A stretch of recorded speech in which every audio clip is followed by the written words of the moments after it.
Hello everyone, मैं आशा करती हूँ आप सभी ठीक होंगे। आपके अपने चैनल सपना स्टडी जोन पर आप सभी का स्वागत है। अगर आप सीटेट 2022 की तैयारी कर रहे हैं तो ये वीडियो आपको हेल्प करेगा आगामी परीक्षा में, क्योंकि हमारी वीडियो के माध्यम से आपको क्लास 5 एनसीईआरटी की जो ईवीएस है, जो कि सीटेट पेपर 1 में आपसे पूछी जाती है, 15 नंबर का जो कंटेंट पूछा जाता है, उससे संबंधित जो महत्वपूर्ण बिंदु हैं वो हमारे चैनल के माध्यम से आपको प्रोवाइड करवाए जा रहे हैं। तो हम कोशिश कर रहे हैं कि जल्दी से जल्दी क्लास 5 की ईवीएस को ख़त्म करके क्लास 3rd और 4th की ईवीएस भी आपको प्रोवाइड की जाए, क्योंकि जल्दी ही आपको जो है सीटेट की परीक्षा के लिए खुद को तैयार करना है। यानी आने वाली परीक्षा की तैयारी आपको करनी है, तो सिलेबस को जल्दी जल्दी कवर करना ज़रूरी है। तो इसीलिए हम कोशिश कर रहे हैं कि जल्दी से क्लास 5 की ईवीएस को फिनिश करके क्लास 3rd एंड 4th की ईवीएस भी आपको उपलब्ध कराई जाए। तो आइए आज के जो महत्वपूर्ण बिंदु हैं, जो कि आपके एग्ज़ाम के पॉइंट ऑफ व्यू से बहुत ज़्यादा ज़रूरी हैं, महत्वपूर्ण बिंदुओं को यहाँ पे कवर करने का पूरा प्रयास किया गया है। छोटा सा वीडियो है, बहुत इंटरेस्टिंग वीडियो है। अंत तक हमारे साथ आप इस वीडियो में बने रहिएगा और इस वीडियो में जो एक एक पॉइंट है वो हर पॉइंट आपके लिए, आपकी आगामी सीटेट की परीक्षा के लिए बहुत ज़्यादा इम्पोर्टेंट होने वाला है, क्योंकि एक एक पॉइंट को यहाँ पे जिस पॉइंट को यहाँ पे आज हम डिस्कस करेंगे, हर उस पॉइंट से एग्ज़ाम में क्वेश्चन पूछा जाता है। तो अंत तक हमारे साथ आप इस वीडियो में बने रहिए और ध्यान से देखिए इन छोटे छोटे और ज़रूरी पॉइंट्स को। तो चलिए देखते हैं आज का हमारा पहला पॉइंट कौन सा है।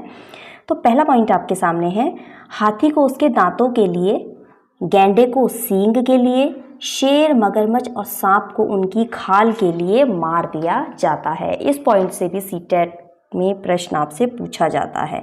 ठीक है, तो हाथी को उसके दांतों के लिए मारा जाता है, गैंडे को उसके सींगों के लिए, शेर, मगरमच्छ, सांप, इन सबको उनकी खाल के लिए मार दिया जाता है। अगला पॉइंट देखते हैं, कस्तूरी हिरण। भैया आपने कस्तूरी हिरण का नाम तो सुना ही होगा। तो कस्तूरी हिरण को क्यों मारा जाता है? तो थोड़ी सी खुशबू के लिए। यानी कस्तूरी हिरण की जो नाभि होती है उसमें थोड़ी सी खुशबू होती है और उस खुशबू को प्राप्त करने के लिए कस्तूरी हिरण को मार दिया जाता है। अगला पॉइंट है, Jim Corbett national park Uttarakhand में स्थित है। आपसे प्रश्न पूछा जा सकता है कि जिम कॉर्बेट नेशनल पार्क कहाँ स्थित है? तो जिम कॉर्बेट नेशनल पार्क स्थित है उत्तराखंड में। कालबेलिया। अब देखिए, एक जो ये शब्द है यहाँ पे कालबेलिया की बात यहाँ पे की जा रही है। ये बहुत ही इम्पोर्टेंट एक वर्ड है सीटेट के लिए। कालबेलिया नृत्य। कालबेलिया एक तरह का डांस होता है, नृत्य होता है, जिसमें कि सांप जैसी मुद्राएं होती हैं। कैसी मुद्राएं होती हैं भाई इसमें? तो सांप जैसी मुद्राओं से, हाथों को की आकृतियों से जो कालबेलिया नृत्य है इसको किया जाता है। तो प्रश्न आपसे पूछा जा सकता है कि ऐसा कौन सा नृत्य है जिसमें सांप जैसी मुद्राएं होती हैं, या फिर आपसे प्रश्न पूछा जा सकता है कि कालबेलिया नृत्य में कैसी मुद्राएं होती हैं? तो भाई कैसी होती हैं? सांप जैसी होती हैं। और सांप जैसी मुद्राएं किस नृत्य में होती हैं? तो कालबेलिया नृत्य में होती हैं। बहुत ज़रूरी पॉइंट है, आप लोग इसे ध्यान रखेंगे। अब देखिए आगे बात करते हैं, ये भी बहुत ज़्यादा ज़रूरी पॉइंट है आपके सीटेट की परीक्षा के लिए, नाग गुम्फन। नाग गुम्फन की अगर हम बात करें तो ये ऐसे डिज़ाइन होते हैं, रंगोली या कढ़ाई या दीवारों को सजाने के लिए, ये मतलब एक तरह के डिज़ाइन होते हैं, ठीक है, जिसमें सांपों की आकृतियाँ बनी होती हैं, इसीलिए इसे नाग गुम्फन कहा जाता है। ठीक है, तो इससे रंगोली भी बन सकती है, कढ़ाई जो होती है ना, कढ़ाई करते हैं कपड़ों पे, तो उसमें भी इसके डिज़ाइन बनाए जाते हैं, दीवारों को सजाया भी जाता है इससे। और ये जो नाग गुम्फन है ये कहाँ पे प्रयोग किया जाता है? तो सौराष्ट्र में, गुजरात में, दक्षिण भारत में ये प्रयोग किया जाता है। कहाँ पे प्रयोग किया जाता है भाई? तो सौराष्ट्र, गुजरात और दक्षिण भारत, ये आपको माइंड में रखना बहुत ज़्यादा ज़रूरी है। ठीक है, तो नाग गुम्फन क्या है? एक तरीके का डिज़ाइन है जिससे कि रंगोली को डिज़ाइन दिया जाता है, कढ़ाई की जाती है, दीवारों को सजाया जाता है। सौराष्ट्र, गुजरात और दक्षिण भारत में इसका प्रयोग किया जाता है। बढ़ते हैं आगे अगले महत्वपूर्ण पॉइंट की तरफ। अगला पॉइंट आपके सामने है बीन। बीन तो सभी ने सुना ही होगा कि बीन क्या होता है। बीन, तुम्बा, खंजरी और ढोल बीन पार्टी के बाजे हैं, यानी ये सब क्या है, एक तरीके के बाजे हैं जिन्हें बजाया जाता है।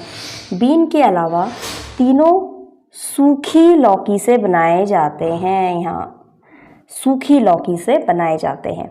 बीन, तुम्बा, खंजरी और ढोल ये सब बीन पार्टी के बाजे हैं। बीन के अलावा तीनों के तीनों किससे बनाए जाते हैं भाई, तो सूखी लौकी से इनको तैयार किया जाता है। ठीक है, तो आगे बढ़ते हैं और अगला पॉइंट हम देखते हैं क्या है हमारे सामने। हमारे देश में जो सांप पाए जाते हैं ना, उसमें से केवल 4 ही तरीके के सांप ऐसे होते हैं जो जहरीले होते हैं। बाकी इन 4 तरह के सांपों के अलावा जितने भी सांप होते हैं वो उनमें जहर नहीं होता है। इसीलिए आपको सांपों से ज़्यादा डरने की या उनसे नफरत करने की ज़रूरत नहीं है, क्योंकि सिर्फ 4 ही तरह के सांप ऐसे होते हैं जो जहरीले होते हैं। तो देखते हैं ये 4 तरह के सांप कौन कौन से हैं। ये 4 तरीके के सांप आपके सामने हैं। ये है, ये आपकी एनसीईआरटी की बुक का ही जो पेज है वहीं से मैंने इसको लिया है। तो यहाँ पे देखिए, ये जो 4 तरीके के सांप आपको बुक में दिए गए हैं एनसीईआरटी क्लास 5 की, तो यहाँ पे है कि हमारे देश में पाए जाने वाले सांपों में केवल 4 तरह के सांप ही जहरीले होते हैं। इनमें कौन कौन से हैं, नाम इनके नाग, करैत, दुबोइया और अफाई। ये चारों की पिक्चर आप यहाँ पे देख सकते हैं। ये है अफाई, एक ये वाला जो सांप है ये जहरीला होता है, नाग जहरीला होता है, और उसके बाद यहाँ पे ये करैत, ये है, ये सांप भी जहरीला होता है, और दुबोइया ये वाला जो सांप है ये भी जहरीला होता है।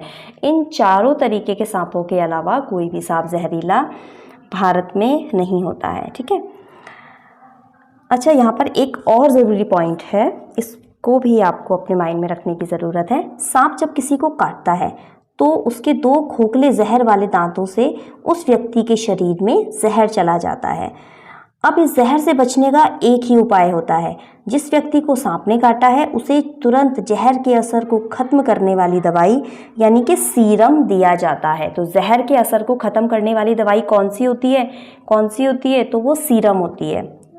ठीक है, कौन सी दवाई होती है, ये सीरम होती है। और ये जो सीरम है ये कैसे बनाया जाता है, तो ये सांप के जहर से ही बनाया जाता है।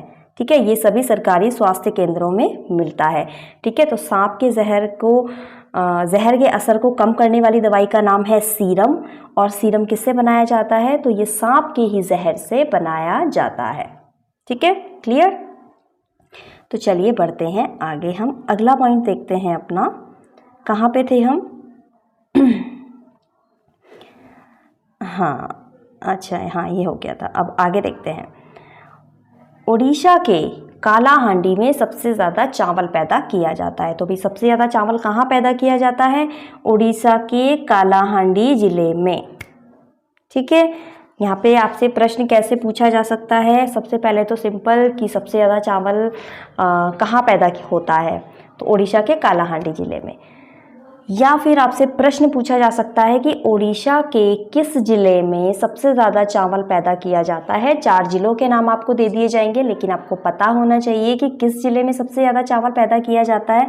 तो भाई कालाहांडी ज़िले में चावल सबसे ज़्यादा पैदा किया जाता है, तो ये आपको याद होना ज़रूरी है। आइए देखते हैं अगला पॉइंट।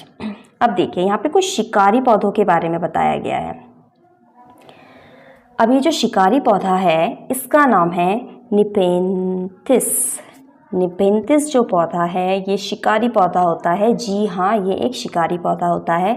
ये कीड़े मकोड़े, छोटे छोटे जैसे चूहे होते हैं या तितलियाँ होती हैं, मेंढक होते हैं, इनको ये खा जाता है। तो इसके बारे में एनसीईआरटी की बुक में आपको ये छोटा सा टॉपिक दिया है, ये उसी बुक से मैंने लिया है। तो आइए इसको देखते हैं क्या है।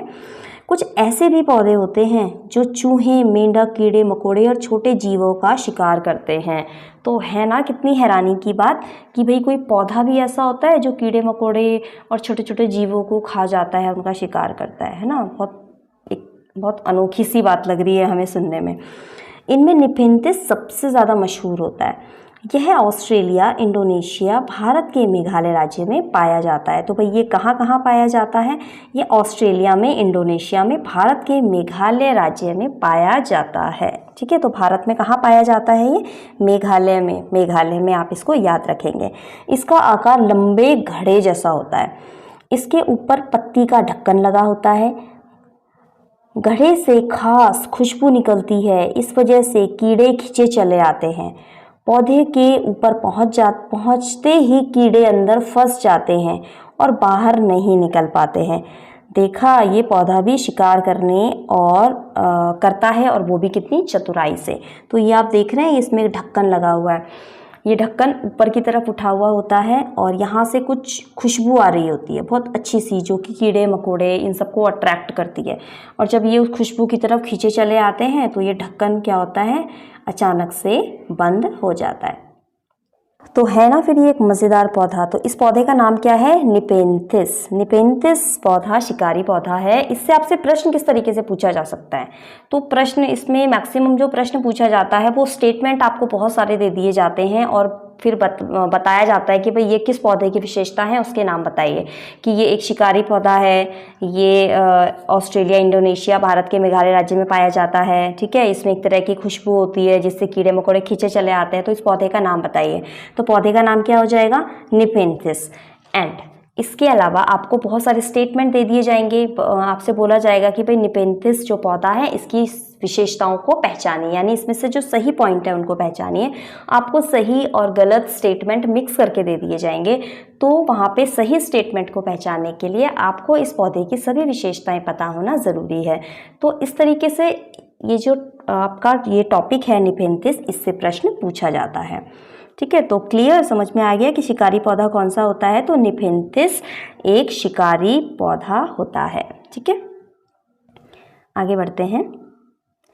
अच्छा देखिए, जॉर्ज मेस्टल का नाम अगर आपने सुना है तो जॉर्ज मेस्टल ने किसका आविष्कार किया था?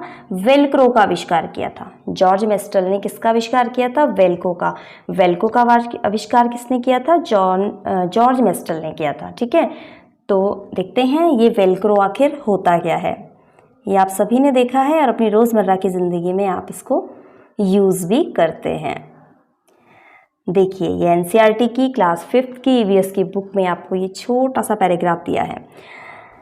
तो यहाँ पे है, यह घटना 1948 की है। एक दिन जॉर्ज मेस्टल अपने कुत्ते के साथ सैर कर रहे थे। उन्होंने पाया कि उन दोनों पर बीज चिपके हुए हैं। क्या चिपके हुए हैं? बीज चिपके हुए हैं।